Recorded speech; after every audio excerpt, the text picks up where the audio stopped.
Good evening दोस्तों, मैं रमनदीप आप सभी का प्री टाइम बैच में स्वागत करता हूं। दोस्तों, प्री टाइम की इससे पहले जो आप लोगों ने हिस्ट्री की क्लासेस की होंगी, वहां पर आपने प्राचीन भारत, मध्य भारत और आधुनिक भारत की क्लासेस वहां पर आपने देखी होंगी। इससे पहले आधुनिक भारत मॉडर्न इंडिया में जो क्लासेस चल रही थी, सत्यप्रकाश से जो क्लासेस ले रहे थे, उस क्लासेस में आपने अभी तक 1910 और 20 के दौरान का जो समय चल रहा था, उस समय सारे जो आंदोलन चल रहे थे, चाहे वो किसान आंदोलन हो या गांधी जी के द्वारा जो प्रयास किए जा रहे थे, उस आंदोलन तक आपने पढ़ा होगा। आज की जो हमारी क्लास स्टार्ट होगी दोस्तों, वो होगी आपकी ट्रेड यूनियन, जो मजदूर आंदोलन हो रहे थे, जो साम्यवादी आंदोलन हो रहे थे वहां से। और उसके बाद 1917 में जो रॉलेट कमेटी बनाई जाती है, 1919 में वो कमेटी आती है। तो इन सब पीरियड को पढ़ते हुए हम लोग आगे बढ़ेंगे अब, और यहां से लेकर के 47 तक की जो भी घटनाएं होंगी, उसको मैं आप लोगों की आने वाली 5-6 क्लासेस में कंप्लीट करने का प्रयास करूंगा। देखिए, दरअसल दोस्तों, हिस्ट्री में हुआ क्या, जो भारत चल रहा था, आधुनिक भारत चल रहा था 90s के दशक में, 1990 के बाद 1910 और 1920 का जो समय था, वो ऐसा समय था जब मार्क्सवादी विचारधाराएं, जो साम्यवादी विचारधाराएं थी, उस समय मजदूर आंदोलन बहुत तेजी से बढ़ रहा था। और इसके साथ ही साथ किसान जो है वो एक अलग आंदोलन कर रहे थे, गांधी जी का भारत में आगमन होता है। तो इन सब चीजों को एक साथ देखने पर राष्ट्रीय आंदोलन की तरफ एक मेन धारा, मेन स्ट्रीम लाइन फ्लो होती है। और यही कारण था कि उस समय जो भी आंदोलन चल रहे थे, गांधी जी का हर प्रयास था कि चाहे वो किसान का आंदोलन हो, चाहे वो मजदूर का आंदोलन हो, चाहे कोई भी आंदोलन हो, वो हर एक आंदोलन को राष्ट्रीय जो स्वतंत्रता की आंदोलन चल रहा था उससे जोड़ने का प्रयास कर रहे थे। आप समझिएगा होता क्या है कि 19th सेंचुरी में जब 1900 आपका चल रहा होता है, 1900 1910 का जो पूरा टाइम पीरियड रहता है, उस समय जो आधुनिक उद्योग रहते हैं, मॉडर्न इंडस्ट्रीज रहती हैं, उनकी स्थापना हो रही होती है। भारत में भी करीब 1855 और 56 के दौरान पे रेल लाइनों को बिछाने का कार्य कर दिया गया था। रेल लाइनें बिछ गई थी, और रेल लाइनों बिछने के साथ साथ एक जो बहुत बड़ी घटना घटी, वो घटना ये घटी कि आधुनिक जो इंडस्ट्रीज थी, वो भारत में बहुत तेजी से स्थापित होने लगी। क्योंकि सामान का परिवहन, चाहे वो कच्चा माल हो चाहे उत्पादित माल हो, उन दोनों का परिवहन बहुत ईजी हो गया। इसी के कारण से कोयला की खनन प्रारंभ हुआ। कोयला खानों में जो है मजदूर कार्य करने लगे। धनबाद का जो पूरा रीजन था, आपने वो गैंग्स ऑफ वासेपुर मूवी देखी होगी। धनबाद में तो वहां पे 4 साल रहा हूं। तो उस मूवी की जो घटना है, आप वहीं से शुरुआत होती है कि आजादी के समय कैसे वहां पर मजदूरों ने काम करना प्रारंभ किया। तो एक श्रमिक वर्ग तैयार होने लगा जो इन सभी इंडस्ट्रीज में कार्य कर रहा था। अब चूंकि कोयला खनन हो रहा है, तो कोयले से ऊर्जा प्राप्ति होती है, उसका प्रयोग करके अन्य सारी जो इंडस्ट्रीज थी उनमें ग्रोथ हुआ। जैसे कि वो कपास की इंडस्ट्री हो, जूट हो, कॉटन हो, इन सब की जो इंडस्ट्री थी वही भारत में बहुत तेजी से फैलने लगी। अब देखिए होता क्या है, जब ये सारे इंडस्ट्रीज फैल रही थी, इसका मतलब है कि दो वर्ग यहां पर तैयार हुए। कौन कौन सा वर्ग तैयार हुआ? तो एक आपका तैयार हुआ पूंजीपतियों का वर्ग, ठीक है, और दूसरा वर्ग आप लोगों का तैयार हुआ श्रमिक का वर्ग। अब चूंकि इन पूंजीपतियों के द्वारा इन श्रमिकों का शोषण किया जा रहा था। शोषण किस प्रकार से किया जा रहा था? तो बहुत सारी श्रमिक समस्याएं विद्यमान थे उस समय। लेबर रिफॉर्म्स हुए नहीं थे। जैसे कि इन मजदूरों को बहुत कम वेतन दिया जाता था। इनके कार्य के जो घंटे होते थे, वो 12-12 घंटे, 16-16 घंटे इन लोगों को काम करना पड़ता था। और उसके साथ साथ जो बेसिक नीड्स थी, कार्यस्थल पर जो बेसिक आवश्यकताएं होती हैं, कार्य करने की परिस्थितियां जो होती हैं, उनमें कोई भी जो मूलभूत आवश्यकताएं होती है, उनकी पूर्ति नहीं की जा रही थी। इनके कारण से जो श्रमिक वर्ग था, वो इन शोषण से परेशान होकर के उसने एक आंदोलन करने का ठाना। अब ध्यान दीजिएगा दोस्तों, श्रमिकों ने सिर्फ पूंजीपतियों के विरुद्ध आंदोलन नहीं किया। क्यों? क्योंकि उस टाइम में जो ब्रिटिश गवर्नमेंट थी, वो भी इन लोगों का शोषण कर रही थी, वो पूंजीपतियों के साथ थी। तो जो श्रमिक पूरा वर्ग था, इसने पूंजीपतियों के अगेंस्ट और ब्रिटिशों के अगेंस्ट, दोनों के अगेंस्ट एक प्रॉपर आंदोलन की शुरुआत की। और यही आंदोलन जो था, बाद में जाकर के राष्ट्रीय आंदोलन की जो मुख्य धारा रहती है, वहां पर जुड़ जाता है, वहां पर शामिल हो जाता है। तो ये बात आप लोगों को समझनी है दोस्तों, कि श्रमिकों का आंदोलन प्रॉपर एक फ्लो में चला। फ्लो के दो कारण थे कि पूंजीपतियों के द्वारा शोषण किया जा रहा था, ठीक है, जो बड़े बड़े इंडस्ट्रियलिस्ट थे उनके द्वारा शोषण हो रहा था, और साथ ही साथ जो ब्रिटिश गवर्नमेंट थी, जो औपनिवेशिक गवर्नमेंट थी, उनके द्वारा भी इन लोगों का समन किया जा रहा था। अब इस पूरे प्रोसेस के दौरान कई सारे मजदूर संघ धीरे धीरे बनना प्रारंभ हुए। जैसे कि आप देखेंगे यहाँ पर सबसे पहला संघ का नाम दिया हुआ है मद्रास मजदूर संघ। मद्रास मजदूर संघ की जो स्थापना हुई, वो वीपी वाडिया ने 1918 में की थी। और ये जो संगठन था, ये आधुनिक भारत का सबसे पहला मजदूर संघ संगठन के रूप में इसको हम लोग जानते हैं, ठीक है। तो मद्रास मजदूर संघ, इसकी जो स्थापना है वो वीपी वाडिया ने की थी। अब ध्यान दीजिएगा दोस्तों, चूंकि हम लोग प्रॉपर तैयारी जो कर रहे हैं वो प्रीलिम्स के लिए कर रहे हैं, और हम लोग का पॉइंट ये है कि हम लोग प्रीलिम्स के अकॉर्डिंग जो भी फैक्ट हो, जो भी हिस्ट्री के इंपॉर्टेंट पॉइंट हो, उनको याद करें। तो देखिए यहां पर जो क्वेश्चन बन सकता है प्रीलिम्स में, क्वेश्चन ये बन सकता है कि भारत का सबसे पहला आधुनिक मजदूर संघ संगठन कौन सा था। और आप लोगों के सामने 3-4 नाम दे देगा। कौन कौन सा नाम देगा? मद्रास मजदूर संघ, अहमदाबाद टेक्सटाइल, एटक, इन 3-4 नाम में से आप लोगों को यह ढूंढना रहेगा कि सबसे पहला भारत में आधुनिक मजदूर संघ संगठन कौन सा था। तो वो था आप लोगों का मद्रास मजदूर संघ। और इसकी स्थापना किसने की थी? इसकी स्थापना की थी वीपी वाडिया ने, और 1918 में इसकी स्थापना हुई थी। तो ये कुछ फैक्ट्स है इस संगठन के बारे में जो कि आप लोगों को ध्यान रखना है। आप लोगों को नोट करने की इसको आवश्यकता बिल्कुल भी नहीं है, क्योंकि ये पीडीएफ आप लोगों को ऑलरेडी दी जा रही है, तो वहां पर आप लोग इन सब चीजों को देख सकते हैं, टिक करके आप लोग प्रॉपर पढ़ सकते हैं। ठीक है, दूसरी बात, 2-3 चीजें और समझिएगा दोस्तों। इसके बाद गांधी जी भी इस भूमिका में आते हैं, और गांधी जी भी कुछ चीजों की स्थापना करते हैं, जैसे कि अहमदाबाद टेक्सटाइल लेबर एसोसिएशन।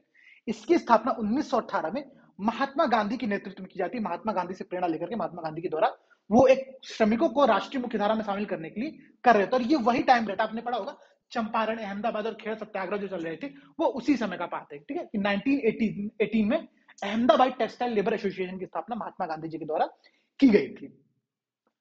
अब 2-3 चीजें आप यहां पर और समझिए कि ये तो हो गया भारत की हालत। इस समय पूरे विश्व में क्या चल रहा था? पूरे विश्व में आप लोगों को चल रहा था फर्स्ट वर्ल्ड वॉर। आप सभी ने आज का न्यूज़पेपर देखा होगा, न्यूज़ देखा होगा। तो अभी गौरव सर लाइव भी थे, उन्होंने बताया भी कि यूक्रेन और रशिया में युद्ध शुरू हो चुका, युद्ध प्रारंभ हो चुका, और वो युद्ध वो कहां तक जाएगा इसकी उम्मीद अभी किसी को नहीं है। और इसके कारण से जो पूरी अर्थव्यवस्था है, पूरा मार्केट है, पूरा विश्व है, वो बहुत तेजी से डाउन जा रहा है। किसी को समझ में नहीं आ रहा कि कंडीशन क्या वर्ल्ड वॉर में कन्वर्ट हो जाएगी। और आप जानते हैं कि जब विश्व युद्ध शुरू होता है तो 4 साल, 5 साल, 6 साल तो ये कंटिन्यूसली चलता रहा है। ऐसा इतिहासों में भी वर्णित है, इतिहास में ऐसा हो चुका है। तो अभी चूंकि रशिया ने यूक्रेन पर प्रॉपर हमला कर दिया, तो ऐसा कुछ हो सकता है। तो आप लोग न्यूज देखते रहिएगा, करंट अफेयर्स की सब टॉपिक्स है, तो ये बेहद इंपॉर्टेंट है आप लोगों के लिए। हम लोग जो डिस्कस कर रहे हैं कि 1918 1919 का जो टाइम पीरियड चल रहा था, उस टाइम में पूरे विश्व में चल रहा था फर्स्ट वर्ल्ड वॉर। और इसके बाद स्थापना होती है यूनाइटेड नेशन की। उससे पहले उसका दूसरा नाम रहता है उसकी। और इसी के अंतर्गत Indian International Labour Organization ILO की स्थापना हो गई। जब विश्व स्तर पर, अंतरराष्ट्रीय स्तर पर ILO की स्थापना हुई, तो इस ILO से प्रेरणा लेते हुए जो भारतीय श्रमिक वर्ग था, जो भारत के जो ट्रेड यूनियंस थे सारे, उन लोगों ने भी आंदोलन करने की ठानी, और उन लोगों ने प्रॉपर एक अपनी अलग से संस्था बताई।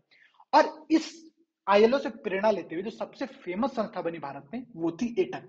और इसकी बहुत महत्वपूर्ण भूमिका है, आप लोगों को इसके बारे में बहुत अच्छे से तैयार करना पड़ेगा। देखिए था क्या, ट्रेड यूनियन कांग्रेस बनाया गया। इसका फुल फॉर्म था कि अखिल भारतीय ट्रेड यूनियन कांग्रेस। तो इसको हम लोग कहते हैं all India trade union Congress, AITUC. इसको एटक भी प्रोनाउंस किया जाता है। ठीक है, एटक की स्थापना हुई आप लोगों की 1919 में। और इसकी जो स्थापना थी वो थी अंतरराष्ट्रीय श्रम संगठन, इंटरनेशनल लेबर ऑर्गेनाइजेशन जो था ILO, जो की स्थापना हुई थी, उसी से प्रेरणा लेते हुए इसकी स्थापना की गई थी। अब 2-3 चीजें यहां पर जो याद करने वाली हैं, 2-3 चीजें फैक्ट समझने वाली हैं। दरअसल देखिए, हिस्ट्री हो, ज्योग्राफी हो, पॉलिटी हो, कुछ भी हो, इन सब चीजों में एक तो आपको प्रोसेस को समझना होता है। आपको ये बातें समझनी पड़ती है फ्लो में कि कौन चीजें कैसे हुई, किस घटना के बाद कौन सी घटना घटी। अगर भारत में संवैधानिक सुधार हुए हैं जो, वो किस क्रम में हुआ, अगर वो क्रम आप समझेंगे, आप प्रोसेस को समझेंगे, तो आपको चीजें याद होने में आसानी होती है। हम लोग हिस्ट्री क्यों पढ़ रहे हैं? क्योंकि हमको उस फ्लो को समझना है कि किस रीजन के बाद कौन सी घटना घटी, उस घटना के बाद कौन सी घटना घटी, और उनका प्रॉपर फ्लो क्या था। और उसी फ्लो के अकॉर्डिंग, उसी फ्लो के दौरान आप लोग को 2-3 चीजें, कुछ फैक्ट्स याद करने पड़ेंगे जो कि प्रीलिम्स एग्जाम में पूछे जाते हैं।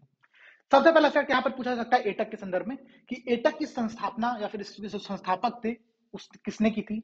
यहां पर देखिए नाम साफ साफ लिखा हुआ है NM जोशी। ये नाम आप लोग को ध्यान में रखना है कि NM जोशी के द्वारा इसकी स्थापना 1919 में की गई थी। और जो इसकी स्थापना हुई थी वो हुई थी आप लोगों के आज के मुंबई में। ठीक है, उस समय इसको बंबई कहते थे हम लोग। आज के मुंबई में इसकी स्थापना हुई थी NM जोशी के द्वारा। जो बातें याद करने वाली हैं, बातें याद करने वाली ये हैं कि एटक के जो प्रथम अध्यक्ष थे वो थे लाला लाजपत राय, और उसके उपाध्यक्ष थे जोसेफ बैप्टिस्टा, और इसके जो महासचिव थे, एटक यहां पर दिया नहीं है, इसके जो महासचिव थे वो थे आप लोगों के दीवान चमन लाल। तो इन तीनों चारों का जो नाम अभी आपने देखा कि NN जोशी के द्वारा एटक की स्थापना होती है, और उसके जो प्रथम अध्यक्ष रहते हैं वो थे लाला लाजपत राय, प्रथम महासचिव रहते दीवान चमन लाल, और प्रथम उपाध्यक्ष रहते हैं जोसेफ बैप्टिस्टा। ये सारे नाम इंपॉर्टेंट है, ये सारे नाम आप लोग याद करिएगा। इसके साथ ही साथ इससे पहले हमने जो 2 संगठन और पढ़ा, चाहे वो मजदूर संघ संगठन हो या फिर अहमदाबाद टेक्सटाइल वाला संगठन हो, इन दोनों के जो संस्थापक थे, पहले के थे वाडिया और दूसरे के थे महात्मा गांधी। तो इन दोनों का नाम भी आप लोगों को याद रखना पड़ेगा। ठीक है, याद रखने का सिंपल तरीका मैं आप लोगों को बताता हूं। जो भी प्री टाइम आप लोगों की क्लासेस चल रही हैं, उसके लिए आप लोग करिए क्या, कि प्रॉपर दिन में आप एक टाइम डिसाइड करें। अगर आप लोगों को 2 से 3 घंटे की डेली अगर लेक्चर मिल रहा है, मुझे लगता है प्री टाइम बैच में 3 घंटे तक का लेक्चर मिलता होगा आप लोगों को। इन 3 घंटे को लेक्चर को प्रॉपर आप लोग एक स्लॉट बुक कर लीजिए, या फिर आप लोग सुबह 9 AM से लेकर के 12 बजे तक देखिए, या फिर आप लोग शाम को 6 PM से लेकर के 9 PM तक देखिए। ऐसा कोई एक स्लॉट बुक कर लीजिए जहां पर आप लोग इस क्लासेस को देखेंगे, लगातार बैठ करके कंप्लीट करेंगे, ठीक है। क्योंकि बहुत से लोग ये बात कंप्लेन कर रहे हैं, बहुत से लोग रिक्वेस्ट कर रहे हैं, सर हमें समझ में नहीं आ रहा है, हमारी सारी क्लासेस पेंडिंग होती जा रही है। तो उसका तरीका ये कि डेली की डेली क्लासेस आप लोग निपटाते रहिए, पहली बात। दूसरी बात, सुबह सुबह 6 बजे से 6 AM से लेकर के 8 AM तक का आप लोग एक टाइम प्रॉपर बुक करिए, और इस टाइम में आप लोग जो भी क्लासेस यहाँ पर कर रहे हैं, जो भी आप नोट्स बना रहे हैं, जो भी चीजें जिस बुक से आप लोगों को पढ़ाया जा रहा है, अगर वो बुक आप लोगों के पास है, नोट्स है, तो उस नोट्स का रिवीजन सुबह के 2 घंटे में आप लोगों को करना पड़ेगा। और तभी जाकर के आप लोग इस प्री टाइम बैच के साथ कंपीट कर पाएंगे, प्री टाइम बैच के साथ फ्लो में बढ़ पाएंगे। नहीं तो आप लोग पीछे छूटते आएंगे। जो भी दोस्त हमारे क्लासेस को पेंडिंग में डाल रहे हैं, अगर आप पेंडिंग में डालेंगे, इसका मतलब है कि आप क्लास में पीछे होते जा रहे हैं। तो ये गलती आप लोगों को बिल्कुल नहीं करनी, पहली बात, ये बात आप लोग बिल्कुल ध्यान रखिएगा, ठीक है। तो हमने देखा कि जो एटक है उसके संस्थापक कौन थे, अध्यक्ष कौन था, महासचिव कौन थे, और उपाध्यक्ष कौन थे।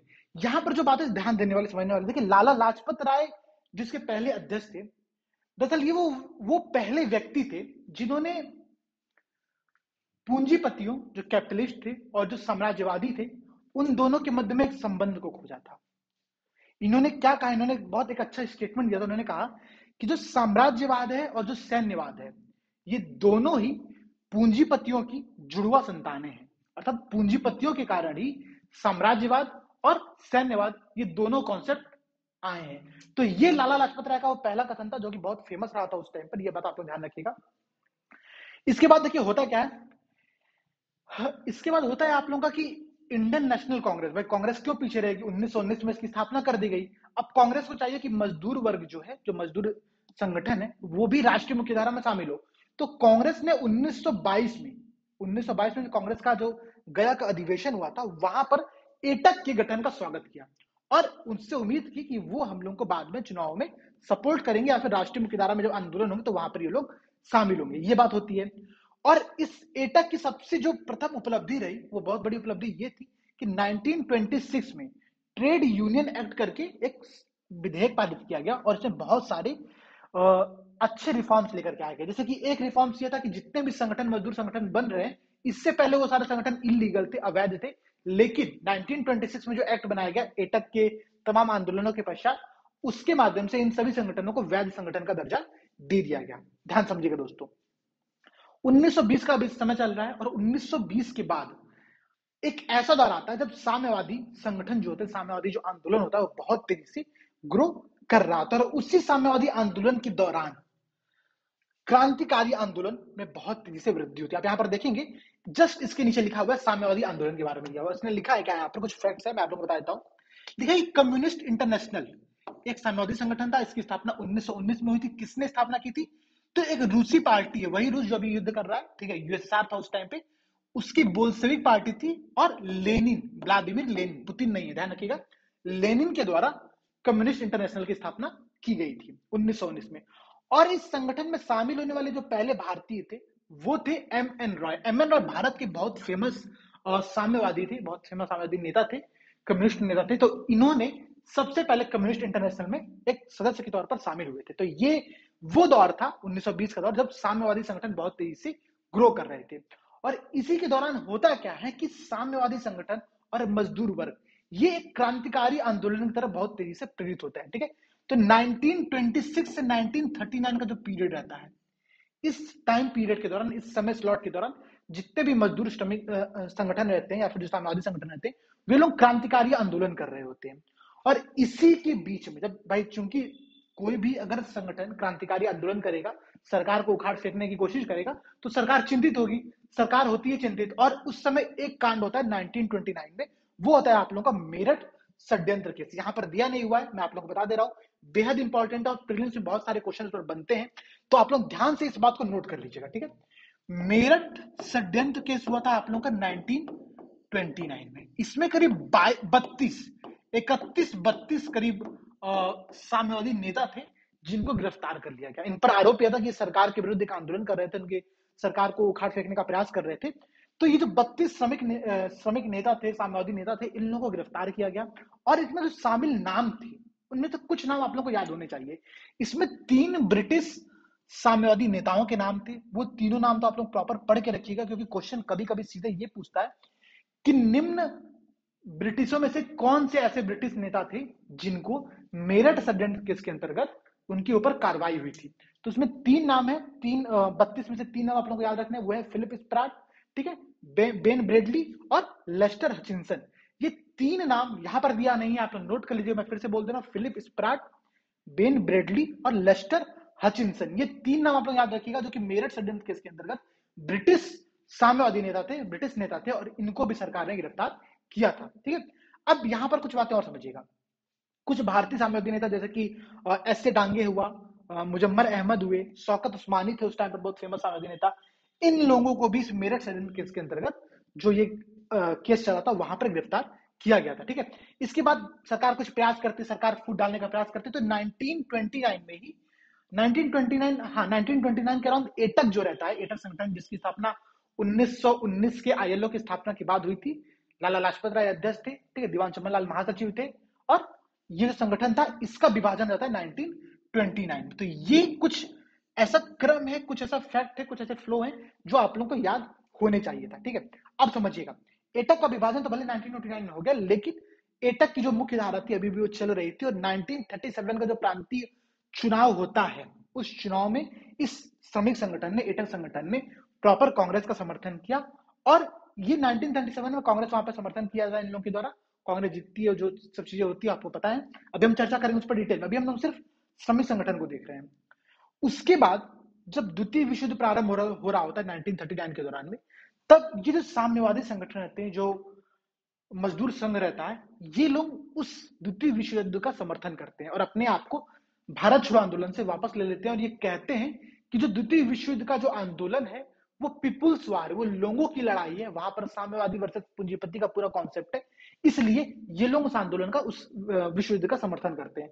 और फिर ये मुख्य धारा से यहाँ पर 1939 के बाद से ये लोग अलग हो जाते हैं। तो ये बात आप लोगों को ध्यान रखनी होगी, ये पूरा प्रोसेस श्रमिक संगठन का उस टाइम में चल रहा था। ठीक है, हमने यहाँ पर कुछ कुछ फैक्ट देखे, मैं फैक्ट फिर से रिपीट कर रहा हूँ, आप लोग ध्यान रखिएगा और याद करने का प्रयास करिएगा। साथ साथ में मेरा उद्देश्य यही है कि मैं आप लोगों को कुछ कुछ फैक्ट याद करा करके भेजूं। सबसे पहले स्थापना होती है मद्रास मजदूर संघ की, ठीक है, जिसके संस्थापक रहते हैं वीपी वाडे। 1918 में इसकी स्थापना होती है और ये भारत का पहला आधुनिक मजदूर संघ संगठन रहता है। इसके बाद आपका स्थापना होती है अहमदाबाद टेक्सटाइल लेबर एसोसिएशन, जिसकी स्थापना 1918 में होती है और इसके संस्थापक कौन रहते हैं? महात्मा गांधी। ठीक है, ये नाम आप लोग ध्यान रखिएगा। इसके बाद आता है आप लोगों का सबसे फेमस संगठन, जिसका नाम रहता है एटक। एटक जो रहता है दोस्तों, उसका फुल फॉर्म रहता है कि all India trade union Congress, और इसकी स्थापना 1919 में जो आईएलओ की स्थापना हुई रहती है उसके बाद होती है। इसके संस्थापक रहते हैं एनएन जोशी, अध्यक्ष रहते हैं लाला लाजपत राय, दीवान चमन लाल जो रहते हैं इसके महासचिव रहते हैं, और जोसेफ बैप्टिस्टा जो रहते हैं उसके उपाध्यक्ष रहते हैं। तो ये कुछ पॉइंट्स हैं, ये कुछ बात है, ये आप लोग को याद रखना पड़ेगा। और जब इस संगठन का 1929 में विभाजन हुआ था, तो उस समय नागपुर अधिवेशन चल रहा था और उसके अध्यक्ष थे जवाहरलाल नेहरू।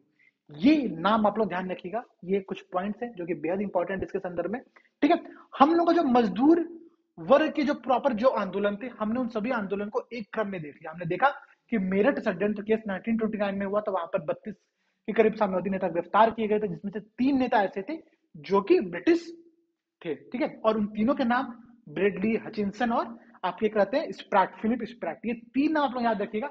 आप लोग ऐसा कुछ शॉर्ट फॉर्म बना सकते हैं, BHS, ठीक है, BHS, SHB, ठीक है, स्प्रैट, हचिंसन और ब्रेडली। ये 3 नाम आप लोग शॉर्ट फॉर्म में याद कर सकते हैं।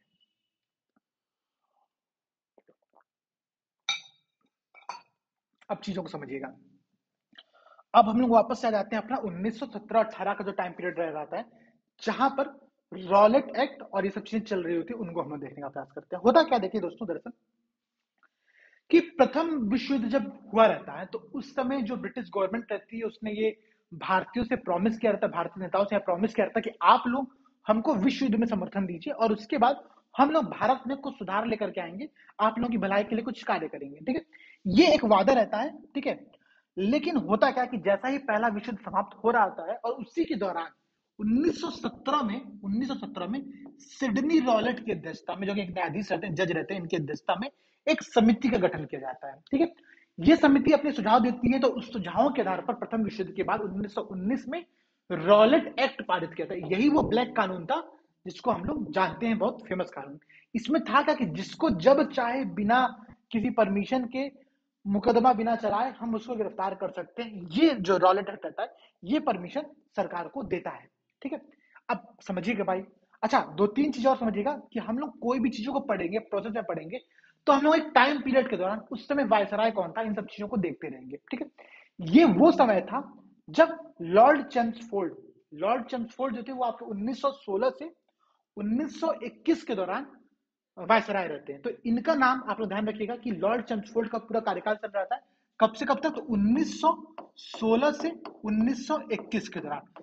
ये टाइम आप लोग ध्यान रखना है। हम लोग आज इनके कार्यकाल में जो घटनाएं घटी रहेंगी उनको भी देखने का प्रयास करते रहेंगे।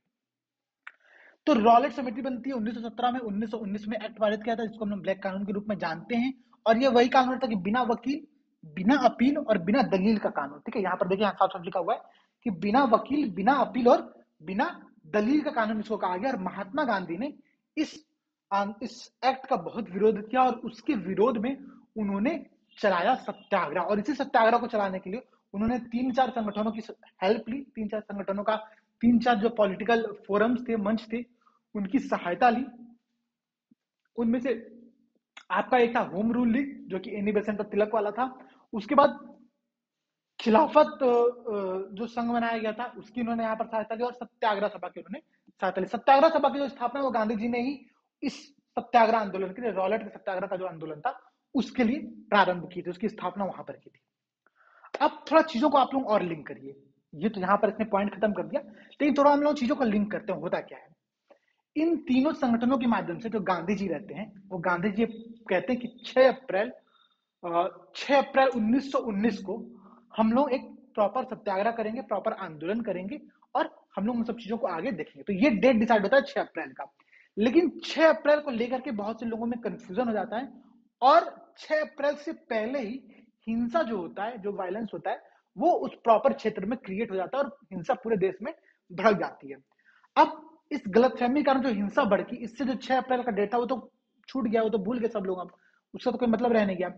तो उसके बाद फिर आता 13 अप्रैल का दिन। 13 अप्रैल का वो दिन आपने जाना होगा कि अभी 2019 में इसके 100 साल पूरे हुए थे। ठीक है, और रिसेंट में जलियांवाला बाग को लेकर के सरकार ने कुछ संशोधन की, यहाँ पर कुछ रिफॉर्म्स लेकर के आया है, जिसका कुछ लोग विरोध कर रहे हैं, कुछ लोग समर्थन कर रहे हैं। तो दोनों चीजें करंट अफेयर्स में हमने आर्ट एंड कल्चर में विजन की मैगजीन में टॉपिक को प्रॉपर वहां पर देखा था।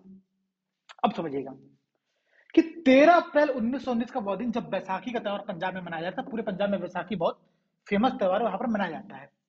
हुआ क्या था दरअसल इस टाइम पे कि इस टाइम पे डॉक्टर सैफुद्दीन किचलू जो कि पंजाब के बहुत फेमस नेता थे, डॉक्टर सत्यपाल, इन दोनों लोगों को ब्रिटिश दमन के विरोध करने पर गिरफ्तार कर लिया गया था। और बैसाखी के दिन अमृतसर का जो जलियांवाला बाग था वहां पर कुछ लोग इकट्ठा हुए थे, जो लोग बैसाखी का त्योहार मनाने के लिए इकट्ठा हुए थे। हालांकि हिंसा हो रही थी पूरे देश में, इसके कारण से वहां पर कुछ प्रतिबंध लगाया गया था, जिस प्रतिबंध के बारे में वहां के उस लोकल गांव के लोगों को कोई आइडिया नहीं था। ठीक है, अब हुआ क्या कि डॉक्टर सैफुद्दीन किचलू, डॉक्टर सत्यपाल जो कि बहुत प्रमुख नेता थे, उनका भी गिरफ्तार कर लिया गया। तो इनके विरोध में भी यहाँ पर लोग इकट्ठा हुए थे। उस टाइम में वहां का जो डायर रहता है, जनरल जो रहता है उस क्षेत्र का, वो जनरल आता है, उसका नाम था रेगिनेल्ड एडवर्ड हेरी डायर। ध्यान समझिएगा दोस्तों, ये पंजाब का लेफ्टिनेंट गवर्नर नहीं था। ठीक है, पंजाब का लेफ्टिनेंट गवर्नर था उस टाइम पे ओ डायर, उसका जो नाम था वो ओ डायर था। ये आप लोगों को कंफ्यूज नहीं होना। ठीक है, ये वहां का जनरल था जो कि आर्मी का पोर्शन को देखता था, और इसने उस जलियांवाला बाग में वो गया और उसने भीड़ पर अंधाधुंध गोली चलाने का आदेश दिया। जानते हो कि जलियांवाला बाग पूरा प्रॉपर जो बाग है उसमें आने जाने का रास्ता सिर्फ एक पतला सा रास्ता था, और उसी रास्ते पर खड़े होकर के पूरी फोर्स ने, ब्रिटिश फोर्स पे गोलियां अंधाधुंध चलाई, बहुत से लोग मारे गए थे। और ये जो घटना थी, इस घटना ने बहुत लोगों को एकदम तोड़ के रख दिया था। इसके बाद होता क्या है कि जब ये घटना घटती है प्रॉपर, तो घटना के बाद जो टैगोर रहते, रविन्द्रनाथ टैगोर जिनको गीतांजलि के लिए नोबेल पुरस्कार दे दिया गया था, उन टैगोर ने अपनी नाइटहुड की उपाधि जो कि ब्रिटिश सरकार के द्वारा उनको प्रदान की गई थी, उसको त्याग देते हैं। ये ध्यान रखिए, ये क्वेश्चन बार बार आता है, पूछता है कि जलियांवाला बाग हत्याकांड के विरोध में किस व्यक्ति ने नाइटहुड की उपाधि को त्यागा था, तो वो थे रविंद्रनाथ टैगोर। ठीक है, दूसरा एक क्वेश्चन ये पूछता है कि किस व्यक्ति ने, किस नेता ने वायसराय की जो कार्यकारिणी परिषद रहता है वहां से जलियांवाला बाग हत्याकांड के विरोध में इस्तीफा दे दिया था? तो वो थे आपके शंकर राम नायर। ये दो नाम, रविन्द्रनाथ टैगोर का और शंकर राम नायर का जो नाम है, ये दोनों नाम आप लोग को ध्यान में रखना है। बेहद इंपॉर्टेंट नाम है और ये प्रश्न पूछ सकता है, पूछता भी है, कई बार पूछा भी होगा। आप जब प्रैक्टिस करेंगे तो आपने देखा भी होगा वहां पर, ठीक है। और इसी के बाद क्या होता है कि फिर 18 अप्रैल को, क्योंकि हिंसा भड़क जाती है और गांधी जी का भाई हमेशा से एक कॉन्सेप्ट रहता है कि अगर हिंसा होगी तो हम आंदोलन को वापस ले लेंगे। तो यहां पर भी गांधी जी वही बात करते हैं, जैसे ही हिंसा भड़कती है पूरे देश में इस जलियांवाला बाग कांड के बाद, तो 18 अप्रैल 1919 में जो गांधी जी रहते हैं वो इस रॉलेट सत्याग्रह के विरुद्ध में जो सत्याग्रह चल रहा होता है उसको वापस ले लेते हैं और यहाँ पर आंदोलन इनका समाप्त हो जाता है। तो इसके बाद बनती है आप लोगों की कमेटी, जिस कमेटी का नाम रहता है हंटर कमीशन। ये कमीशन भी ध्यान रखना है आप लोगों की, हंटर कमीशन की स्थापना यहाँ पर की गई थी। एक जो क्वेश्चन मैं आप लोगों से पूछना चाहूंगा वो क्वेश्चन ये दोस्तों कि इससे पहले भी हंटर कमीशन की स्थापना की गई थी। आप लोगों को ये बताना है, अगर आप लोगों ने अभी तक मॉडर्न इंडिया पढ़ा होगा तो इससे पहले हंटर कमीशन की स्थापना कब की गई थी और क्यों की गई थी, ये आप लोगों को इसका आंसर कमेंट सेक्शन में देना है, ठीक है। तो ये आप लोगों के लिए एक होमवर्क है, आप लोगों का टेस्ट है। आप लोगों ने अगर अभी तक की पढ़ाई चीजें की होंगी सही प्रकार से तो आप लोग इसका आंसर दे सकते हैं कि हंटर कमीशन की स्थापना इससे पहले क्यों की गई थी। अब देखिए, जो हंटर कमीशन बनाया गया था ये भी एक बहुत बड़ा ब्रिटिश सरकार का गेम ही था, खेल था। इसने रिपोर्ट प्रस्तुत किया, रिपोर्ट में इसने ये बताया कि जो सरकार है वो किसी प्रकार से दोषी नहीं है और जो डायर है वो बस छोटी सी भूल कर दिया, उसने निर्णय लेने में थोड़ी सी गलती कर दी, इसके कारण से हुआ, इससे कोई किसी का दोष नहीं है, ऐसा इस कमीशन ने कहा। अब भाई इस कमीशन में 3 लोग भारतीय सदस्य भी थे। कौन कौन थे? तो सीएच सीतलवाड़, पंडित जगत नारायण और सुल्तान अहमद खान। ये 3 भारतीय रिप्रेजेंटेटिव थे जो कि इस हंटर कमीशन में शामिल थे। अब चूंकि हंटर कमीशन ने कहा कि भाई सरकार की कोई गलती नहीं है तो इस हंटर कमीशन का प्रॉपर बहुत विरोध होगा, वही विरोध हुआ जो कि होना भी चाहिए था। अब इस विरोध में आप देखेंगे दोस्तों तो एक तरफ तो इस कमीशन का विरोध हो रहा था, वहीं पर दूसरी तरफ इस कमीशन की जो सिफारिश है तो उसका स्वागत किया गया। जिस जनरल ने, वो आर डायर जो जनरल था, ठीक है, रेमजिनेल्ड डायर जो इसका नाम था पूरा, उस जनरल की बहुत बड़ी प्रशंसा हुई, उसको बहुत सारे गिफ्ट दिए गए। कुछ एग्जाम्पल यहां पर आप लोगों के सामने दिया गया, देखिए लिखा है कि कई उपाधियां दी गई। ब्रिटिश साम्राज्य का रक्षक कहा गया उसको ब्रिटिश अखबार के द्वारा, ब्रिटिश साम्राज्य का शेर कहा गया, lion of the British kingdom कहा गया। किसने कहा? तो ब्रिटिश लॉर्ड असेंबली जो वहां की है, जो संसद है, हाउस ऑफ द लॉर्ड्स जो है, उसके द्वारा ये बात कही गई। और साथ ही साथ मान की तलवार कहा गया ब्रिटिश सरकार के द्वारा। आप देख रहे हैं दोस्तों, एक व्यक्ति, एक जनरल जिसने अंधाधुंध निहत्थे लोगों पर गोलियां चलाई, उसको ब्रिटिश सरकार इन तमाम नामों से उपाधि दे रही है, तमाम नामों से उसको पुरस्कृत करी है, और ये तो बहुत कम है। इसके अलावा एक पत्रिका थी वहां की, समाचार पत्रिका, जिसका नाम था मॉर्निंग पोस्ट। उस मॉर्निंग पोस्ट ने करीब 30,000 पाउंड रुपए लोगों से चंदा के माध्यम से इकट्ठा किए ताकि वो इस डायर को, जो डायर है, डायर जो भी आप कह सकते हैं इसको, इसको पुरस्कृत करने के लिए उस पैसे का प्रयोग किया जाएगा। तो ये पूरा चल रहा था एक तरफ, जहां पे भारत में लोग मर रहे थे, मारे गए थे, उनके दौरान ये प्रॉपर कॉन्सेप्ट एक तरफ, दूसरा ब्रिटिश गवर्नमेंट के द्वारा चला जा रहा था। अब अगर आप देखें दोस्तों तो इस समय कुछ और चीजें भी होती हैं। कौन चीजें होती हैं भाई? तो एक चीज होती है कि इसके बाद जब ये सब कांड हो रहा होता है, आप यहाँ पर देखेंगे कि खिलाफत आंदोलन और जलियांवाला बाग हत्याकांड, इन दोनों को एक साथ जोड़ने का प्रयास हो रहा होता है। अब अगर मैं आपको खिलाफत आंदोलन का थोड़ा सा परिचय दूं, खिलाफत आंदोलन था क्या? तो फर्स्ट वर्ल्ड वार जब हुआ, ठीक है, उस फर्स्ट वर्ल्ड वार के बाद या उसके दौरान जो संधि हुई, संधि में जो ब्रिटेन था, दरअसल तुर्की जो था वो ब्रिटेन के विरुद्ध, जो जर्मनी और ऑस्ट्रिया जो राष्ट्र थे उनका समर्थन कर रहा था तुर्की। तो जब ये युद्ध समाप्त हुआ, ब्रिटेन जीत गया, तो ब्रिटेन तुर्की पर बहुत सारे प्रतिबंध लगाए। वहां का जो खलीफा था, उस खलीफा पर प्रतिबंध लगाया गया, उसको हटा करके किसी सुल्तान को बना दिया गया वहां पर। और ऐसे बहुत सी चीजें हुई जिसके कारण जो पूरे अंतरराष्ट्रीय लेवल पर जितने भी मुस्लिम लोग थे, उन मुस्लिम लोगों में, क्योंकि तुर्की का जो खलीफा था उसके लिए बहुत सम्मान की बात थी, उसको लोग बहुत इज्जत करते थे, बहुत पूज्य मानते थे अपना, ठीक है। अब चूंकि खलीफा को हटा दिया गया, उसकी शक्तियों को खत्म कर दिया गया, तो पूरे विश्व के जो मुस्लिम थे उन्होंने एक बहुत अच्छा खासा विरोध किया, और उसी विरोध के एक अंग के रूप में खिलाफत आंदोलन भारत में प्रारंभ हुआ था। तो ये बात आप ध्यान रखिएगा, जो खिलाफत संघ बनाया गया, खिलाफत कमेटी बनाई गई थी, अखिल भारतीय खिलाफत कमेटी, इसके अध्यक्ष महात्मा गांधी को ही बनाया गया था। तो ये बात आप लोग यहाँ पर नोट कर सकते हैं, जो कि बेहद इंपॉर्टेंट है। अब दो तीन चीज समझिएगा दोस्तों, होता क्या है कि जो खिलाफत कमेटी बनती है इसमें कई सदस्य रहते हैं। यहाँ पर मैं पहले सदस्य बताता हूँ, फिर हम लोग इधर कुछ फैक्ट है, कुछ क्वेश्चन है, जिन क्वेश्चन को हम यहाँ पर देखने का प्रयास करेंगे। देखिए, जो खिलाफत आंदोलन हुआ उसमें कुछ सदस्य थे जैसे कि डॉक्टर अंसारी, शौकत अली, हसरत मोहानी और मोहम्मद अली, अब्दुल कलाम आजाद। ये कुछ नाम है जो आप लोग बस ध्यान रख सकते हैं। एक जो इंपॉर्टेंट बात है कि इसका जो जो कमेटी बनाएंगे, उसके जो अध्यक्ष बनाएंगे, वो गांधी जी को बनाएंगे। यहाँ पर आप देख सकते हैं कि लिखा हुआ है कि खिलाफत कमेटी सम्मेलन जो हुआ था 1919 में, उसके जो अध्यक्ष थे वो महात्मा गांधी बने थे। तो ये सब चीजें जब एक तरफ चल रही थी, तो महात्मा गांधी ने ये सोचा कि ऐसा करते हैं कि हम लोग इन लोगों को, जो खिलाफत आंदोलन चल रहा है उसको असहयोग आंदोलन के साथ जोड़ते हुए एक व्यापक आंदोलन प्रारंभ करते हैं। लेकिन बहुत सारी चीजें होती है उसके दौरान, और चीजें होती क्या है, जैसे कि मदन मोहन मालवीय जो रहते हैं, जो राष्ट्रीय नेता रह रहे थे उस समय, बहुत फेमस नेता थे। और यहाँ पर तो गोरखपुर में ट्रिपल एम कॉलेज भी उनके नाम पर बनाया गया है, इंजीनियरिंग कॉलेज है। अब देखिएगा, तो जो मदन मोहन मालवीय थे, उन्होंने प्रॉपर कहा कि हम असहयोग आंदोलन को भारत में शामिल होने के हम खिलाफ हैं, खिलाफत आंदोलन से जोड़ने के खिलाफ है। और ये बात उन्होंने कहा कि मदन मोहन मालवीय जो थे वो खिलाफत आंदोलन में शामिल नहीं हुए थे। ठीक है, ये बात आप लोग ध्यान रखिएगा। अखिल भारतीय खिलाफत कमेटी हमने देख लिया, बन चुकी है।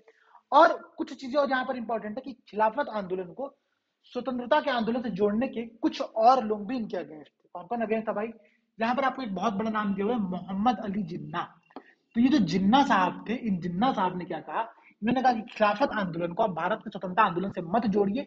और इन्होंने गांधी जी को यह सलाह दिया कि पॉलिटिक्स और रिलीजन, धर्म को, राजनीति और धर्म को, ये वही व्यक्ति, ध्यान रखिएगा, जो 1947 में भारत और पाकिस्तान के विरुद्ध भारत और पाकिस्तान को अलग करने की मांग करता है। और ये अभी क्या कह रहा है, गांधी जी को सलाह दे रहा, कह रहा है कि आप राजनीति में धर्म को लाने की मत लाइए, धर्म को राजनीति से न मिलाइए। ये सजेशन इसके द्वारा यहाँ पर दिया जा रहा है। तो ये आप लोग देख सकते हैं। ठीक है, तो मोहम्मद अली जिन्ना, मदन मोहन मालवीय, इन दोनों लोगों ने खिलाफत आंदोलन और असहयोग आंदोलन को एक साथ ले आने का विरोध किया था। ठीक है, ये बात आपने याद रखिएगा। और यहाँ पर कुछ फैक्ट्स दिया हुआ है जो कि हमने अभी देख चुका, मैंने आप लोगों को बता भी दिया था कि जलियांवाला बाग हत्याकांड के विरोध में रविन्द्रनाथ टैगोर के द्वारा नाइटहुड की उपाधि को त्याग दिया गया था। शंकर राम नैयर जो थे, इनके द्वारा वायसराय की कार्यकारिणी परिषद से इस्तीफा दे दिया गया था। तो ये बात भी आप लोग याद रखिएगा। ठीक है, और इसके बाद जो मेन जलियांवाला बाग हत्याकांड में एक जो घटना और घटती है, वो घटती है 1940 में।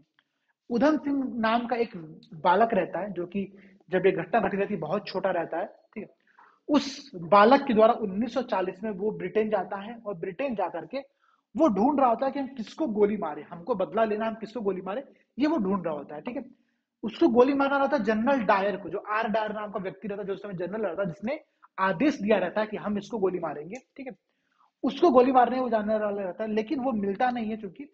तो उसको फिर मिलता है जो पंजाब का लेफ्टिनेंट गवर्नर उस टाइम पे रहता है, जिसका नाम रहता है माइकल ओ डायर। तो माइकल ओ डायर को लंदन में जाकर के 1940 में उधम सिंह ने गोली मार दिया। उधम सिंह पर एक बहुत अच्छी मूवी कहूंगा मैं, या फिर टीवी सीरीज है, मुझे आइडिया नहीं एग्जैक्टली, अमेजन प्राइम पर आया हुआ है, तो वो भी आप लोग देख सकते हैं कि उधम सिंह ने कैसे कार्य किया था, वो वहां पर बताया गया प्रॉपर। तो ये सारी चीजें एक तरफ चल रही होती है, और यहाँ पर लाइट जा चुकी है, मैं देख लेता हूँ क्या समस्या हुआ है। ठीक है, एक मिनट आप लोग दीजिएगा मुझे बस। ओके, एक मिनट।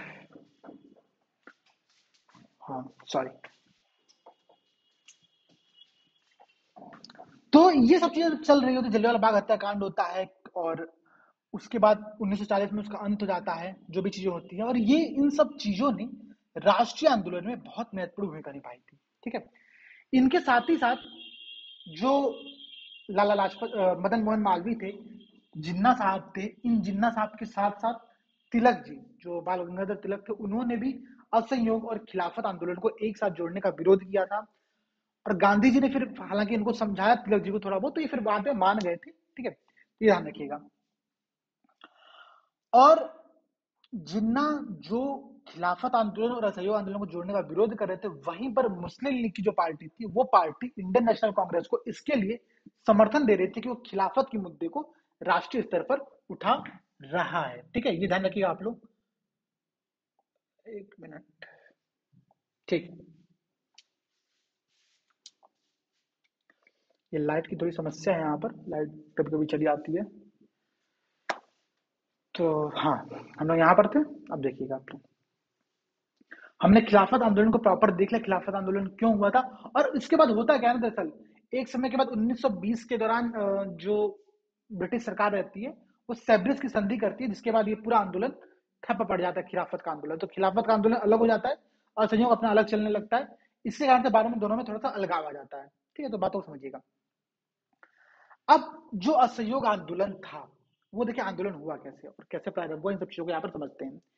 1 अगस्त 1920 को महात्मा गांधी जी ने असहयोग आंदोलन प्रारंभ करने का फैसला लिया। उन्होंने कहा कि अब असहयोग आंदोलन हम लोग प्रारंभ करते हैं।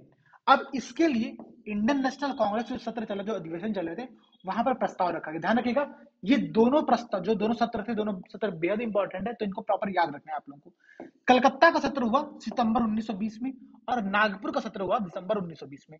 दोनों 1920 में दो सत्र थे, कलकत्ता और नागपुर का। कलकत्ता में असहयोग आंदोलन का प्रस्ताव रखा गया गांधी जी के द्वारा, लेकिन सी आर दास, जो कि एक बहुत अच्छे नेता थे, उसमें बहुत फेमस नेता थे, उनके द्वारा गांधी जी का प्रॉपर विरोध किया गया। क्योंकि सी आर दास दरअसल हमेशा से ही चाहते थे कि हम विधान परिषद में, विधानमंडल में शामिल होकर के कुछ आंदोलन करें और वहां पर जाकर के हम लोग कुछ सुधार करने का प्रयास करें। लेकिन चूंकि यहाँ पर असहयोग की बात हो रही है, इसका मतलब है कि आपको विधानमंडल, विधानसभा से इस्तीफा देना पड़ेगा। इसलिए सी आर दास ने इनका प्रॉपर गांधी जी का यहाँ पर विरोध किया। ये कब की बात है? ये बात है सितंबर 1920 की। उसके बाद दिसंबर 1920 में सत्र होता है, जो कि होता है आपका नागपुर में। ये बहुत इंपॉर्टेंट सत्र है, क्योंकि यहां पर कांग्रेस अपनी प्रॉपर पॉलिसी को ही चेंज कर देगा। कांग्रेस क्या करता है कि जहां पर इंडियन नेशनल कांग्रेस ने संवैधानिक तरीके जो अभी तक कांग्रेस संवैधानिक तरीके से आंदोलन कर रही थी, सरकार के खिलाफ प्रदर्शन कर रही थी, उसकी जगह पर अब इंडियन नेशनल कांग्रेस ने कहा कि हम गैर संवैधानिक तरीके से करेंगे, लेकिन हमारा आंदोलन शांतिपूर्ण न्यायोचित तरीके से हम स्वराज प्राप्ति का टारगेट यहाँ पर तय करते हैं। और इसी सत्र में जो सी आर दास थे, जो कि पहले विरोध कर, ध्यान रखिए दोस्तों, जो पहले विरोध कर रहा था, अब उसी को यहाँ पर मेन प्रस्ताव बना दिया गया है। वही व्यक्ति असहयोग आंदोलन का यहाँ पर प्रस्ताव लेकर के आता है और ये प्रस्ताव पास होता है। इसके बाद असहयोग आंदोलन पूरे भारत में प्रारंभ होता है। ठीक है, तो ये दो घटनाएं रहती हैं, इनको आप लोग यहाँ पर ध्यान रखिएगा कि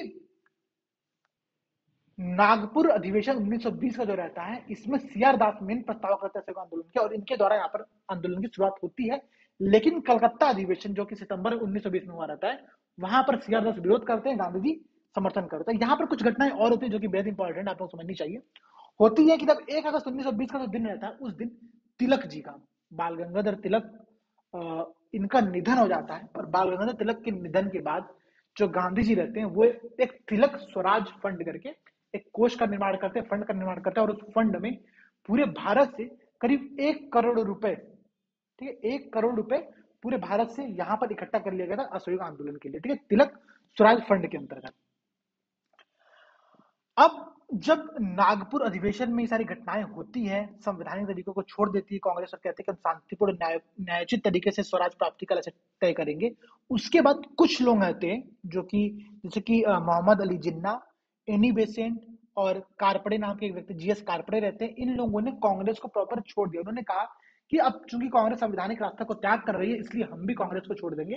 तो यहीं से मोहम्मद अली जिन्ना अलग होते हैं और मुस्लिम लीग में फिर आगे एक बहुत फेमस नेता बनते हैं। ठीक है, तो ये 2-3 बातें हैं जो कि आप लोगों को ध्यान रखनी है इसके संदर्भ में, असहयोग आंदोलन संदर्भ में। इसके बाद कुछ जो सफलताएं रहती है, सफलता ये रहती है कि असहयोग आंदोलन बहुत फेमस होता है, बहुत से लोग, श्रमिक, किसान और बहुत से लोग इस आंदोलन का समर्थन करते हैं। लेकिन इस आंदोलन का जो अंत होता है वो बहुत ही दर्दनाक अंत होता है। और देखिए, इसी आंदोलन के दौरान कुछ और फेमस घटनाएं हो रही होती है। कैसी घटनाएं, यहाँ पर आप देखेंगे अगर, तो गांधी जी ने अपनी केसरे हिंद की जो उनकी उपाधि थी, उसको उन्होंने यहाँ पर त्याग दिया था। ठीक है, असहयोग आंदोलन के समर्थन में। दूसरी बात, जो राय बहादुर रहते हैं, जमना लाल बजाज जो कि बहुत उद्योगपति रहते हैं, इनके द्वारा भी अपनी राय बहादुर की जो उपाधि रहती है उसको यहाँ पर त्याग दिया जाता है। तो दो चीजें यहाँ पर होती है उपाधियों के त्याग में, केसरे हिंद असहयोग आंदोलन त्यागा गया था।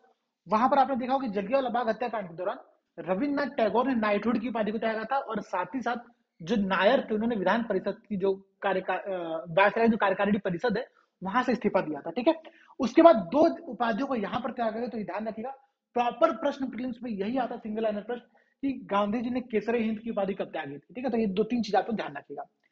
चूंकि असहयोग आंदोलन हो रहा होता है, हम लोगों से डिमांड करती है सर कांग्रेस कि आप लोग अब ब्रिटिश सरकार का समर्थन मत कीजिए, ब्रिटिश सरकार से अलग हटिए, वहां से कुछ अपना काम करिए। और उसी के दौरान भारत में कई सारे इंडियन यूनिवर्सिटीज की स्थापना हो रही होती है, क्योंकि यह आवश्यकता, जब आप ब्रिटिश गवर्नमेंट की स्कूलों को छोड़ देंगे, ब्रिटिश गवर्नमेंट के कॉलेजेस को छोड़ देंगे, त्याग कर देंगे, तो आपको पढ़ने के लिए कुछ भारतीय संस्थान चाहिए। आप यहां पर देखिए कि 1916 में बनारस हिंदू विश्वविद्यालय बीएचयू की स्थापना होती है। 1920 में जामिया मिलिया इस्लामिया की स्थापना होती है, जो कि पहले अलीगढ़ में रहता है और बाद में दिल्ली स्थानांतरित कर दिया जाता है। और गुजरात विद्यापीठ की स्थापना होती है 1920 में। 1921 में होती है आपकी काशी विद्यापीठ की स्थापना। और ये कुछ संगठन थे, कुछ कॉलेज थे जिनकी निर्माण उस टाइम पर किया जा रहा था। ठीक है, तो ये दो तीन चीजें आप लोगों को ध्यान में रखनी है। दो तीन जो संगठन की स्थापना किया, दो तीन कॉलेज की स्थापना किया था, शिक्षण संस्थाओं की स्थापना हुई थी, वो आप यहाँ पर ध्यान रखिएगा।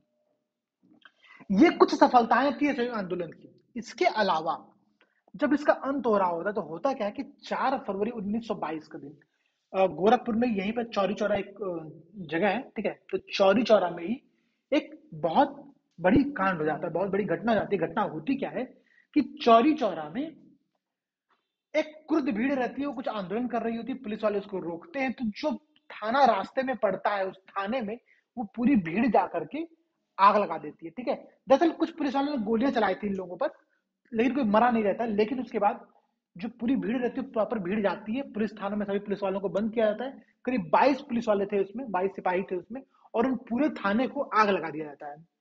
अब जब ये आग होती है तो आपने देखा था कि जैसे जलियांवाला बाग हत्याकांड हुआ और उसके बाद हिंसा भड़की, तो रॉलेट सत्याग्रह जो गांधी जी चला रहे थे, उसको गांधी जी ने वहां पर वापस ले लिया। ठीक उसी तरीके से जब 1922 में घटना घटती है तो गांधी जी कहते हैं नहीं, अब हिंसा ज्यादा भड़क चुकी है। तो गांधी जी 12 फरवरी को ही, ये 4 फरवरी घटना रहती है, 12 फरवरी को गांधी जी बारदोली सत्र में, कांग्रेस का बारदोली सत्र हुआ रहता है, वहां पर असहयोग आंदोलन को वापस ले लेते हैं। ठीक है, तो ये पॉइंट आप लोग ध्यान में रखिएगा। पॉइंट ये है कि बारदोली सत्र में, कांग्रेस के बारदोली सत्र में, बारदोली अधिवेशन में असहयोग आंदोलन से वापस ले लिया गया था। और जब असहयोग आंदोलन को वापस लिया गया तो बहुत से ऐसे लोग थे जिन लोगों ने गांधी जी के इस फैसले का बहुत कड़ा विरोध किया। उन्होंने कहा कि अच्छा ये बताइए, आप सोचिए ना कि आप एक स्टूडेंट हैं, आपने किसी आंदोलन से प्रेरणा लेकर के, अगर आपने देखा होगा वो अन्ना मूवमेंट जो प्रॉपर हुआ था, ठीक है, 2011-12 के दौरान, और उस मूवमेंट के दौरान जो भारत के युवा थे उन्होंने बहुत बढ़ चढ़ के हिस्सा लिया, लेकिन उसकी परिणति इतनी घटिया हुई, इतनी खराब हुई, तो लोग बहुत ज्यादा मतलब उनका समर्थन नहीं कर पाते। तो यहाँ पर भी वही बात, जब असहयोग आंदोलन में आप ये करते हैं बच्चों से, युवाओं से ये करते हैं, आप स्कूल छोड़ दिए, अब हमारे साथ शामिल हुई है, अब सरकारी जॉब छोड़कर हमारे साथ शामिल हुई है, लेकिन 2 साल बाद तुरंत आप उस आंदोलन को वापस ले लेते, तो जो व्यक्ति, जो युवा उस आंदोलन के लिए अपनी पूरी करियर को दाव पर लगा करके यहाँ पर आया है, अब वो आगे क्या करेगा। इन सब बातों को ध्यान में रखते हुए बहुत से लोग रहते हैं, जैसे कि सीआर दास, मोतीलाल नेहरू, सुभाष चंद्र बोस, जवाहरलाल नेहरू, ये लोग इस फैसले का विरोध करते हैं कि आंदोलन वापस नहीं लिया जाना चाहिए। ठीक है, तो ये ना आप लोग ध्यान रखिएगा कि सुभाष चंद्र बोस, मोतीलाल नेहरू, बड़े नेहरू, छोटे नेहरू, दोनों नेहरू शामिल होते हैं, और सीआर दास और सुभाष चंद्र बोस, इन लोगों ने इस फैसले का यहाँ पर विरोध किया था। और इसके बाद ही कुछ चीजें घटती हैं, कुछ घटनाएं घटती हैं, जैसे कि मैं अगर आपको बताऊं तो 1921, आपने देखा कि 1916 से 1921 में लॉर्ड चेम्सफोर्ड जो रहते हैं वो वायसराय रहते हैं, ठीक है, 21 तक। उसके बाद 21 से ले आपका लॉर्ड रीडिंग आ जाते हैं, तो लॉर्ड रीडिंग के नेतृत्व में उनके कार्यकाल में सारी घटनाएं हो रही, ध्यान रखिएगा। यहां पर कांग्रेस दो प्रॉपर गुटों में डिवाइड होता है। गुट कौन कौन से रहते हैं, एक रहता है आप लोगों का स्वराजवादी, जिसको हम लोग कहते हैं कि, कहां गया आप लोगों का, दिखाता हूं मैं आप लोगों को भी, एक सेकंड, ये रहा स्वराज पार्टी। 1923 में स्वराज पार्टी की स्थापना होने की बात हो रही होती है। स्वराज पार्टी जो रहती है प्रॉपर वो ये बात कहती है कि अब हम लोग जो विधानमंडल है वहां पर शामिल होकर के असहयोग करेंगे, और ये असहयोग का एक बहुत अलग स्तर होगा, जहां पर हम लोग ब्रिटिश गवर्नमेंट में शामिल होकर ब्रिटिश गवर्नमेंट का विरोध करेंगे। तो इससे हम लोग का जो भूमिका रहेगी वो प्रभावी होगी। ये बात कहने वाले दो तीन लोग रहते हैं, जैसे कि सीआर दास और मोतीलाल नेहरू। इस प्रस्ताव को कि विधानमंडल में शामिल हम लोग हों अब असहयोग के बाद, कांग्रेस में किस सत्र में रखा था, वहां पर इसका विरोध होता है, गांधी जी विरोध कर देते हैं। तो फिर इन लोगों ने अलग हट करके कांग्रेस से एक नई पार्टी बनाई रहती है, स्वराज पार्टी, इसको हम लोग परिवर्तनवादी पार्टी भी कहते हैं, ठीक है।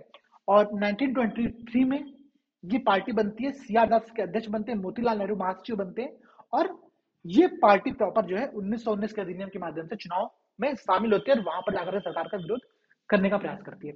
दूसरी तरफ कुछ लोग रहते हैं, जैसे कि आपके वल्लभ भाई पटेल हुए, राजेंद्र प्रसाद हुआ, ये लोग गांधी जी के समर्थन में रहते हैं और ये अपरिवर्तनवादी रहते हैं, जो कि नो चेंजर्स की बात करते हैं, कहते हैं कि हम चेंज नहीं करेंगे, हम विधानमंडल में अभी भी शामिल नहीं होंगे। दोनों की अपनी अपनी भूमिका रहती है, दोनों अपनी अपनी बातों कहते हैं।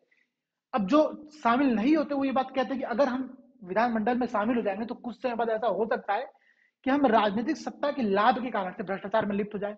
हो सकता है कि हमको राजनीतिक सत्ता इतनी अच्छी लगने लगे कि हम जो मुख्य आंदोलन चल रहा है उस आंदोलन से कट जाएं।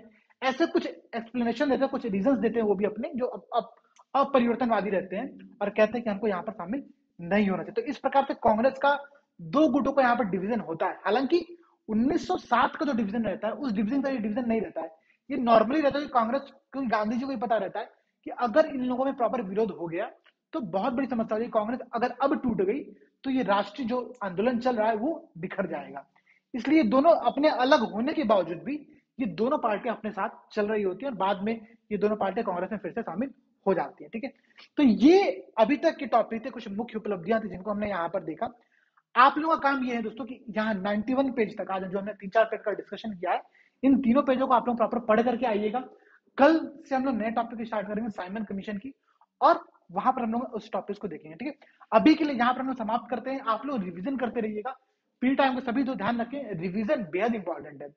जो भी चीजें यहाँ पर चल रही हैं उनकी आप रिविजन करिए। जो क्लासेस हो चुकी है उनके नोट्स बनाए होंगे आपने तो उनका रिविजन करिए, नहीं बनाए होंगे आपके पास ये पीडीएफ होगा, ये बुक होगी मार्केट से, बहुत सस्ती बुक है, मतलब इससे सस्ती बुक तो कुछ होगी नहीं। 400-500 में आपके पास 6-7 बुक इस तरह की आ जाएगी जो बुक पूरी मार्केट में चल रही है, जिनको हम लोग पढ़ा रहे हैं यहाँ पर। वो सारी बुक लेकर के आप लोग उनको याद, देखिए ये जो बुक है ना, ये दरअसल इसने फैक्ट दिया हुआ है, इसने कुछ फ्लो चीजों को नहीं समझाया है, फ्लो ने दिया है कैसे इस चीजों को लिंक करना है, कैसे चीजों को याद करना है। यही चीजें हम लोग यहाँ पर इस पीडी टाइम बैच में कर रहे हैं। ठीक है, तो ये सब चीजें यहाँ पर आप लोग ध्यान दीजिए, इस बैच का प्रॉपर लाभ उठाइए और रिविजन करते रहिए। मिलते हैं आप लोगों से अगली क्लास में। जय हिंद, जय भारत।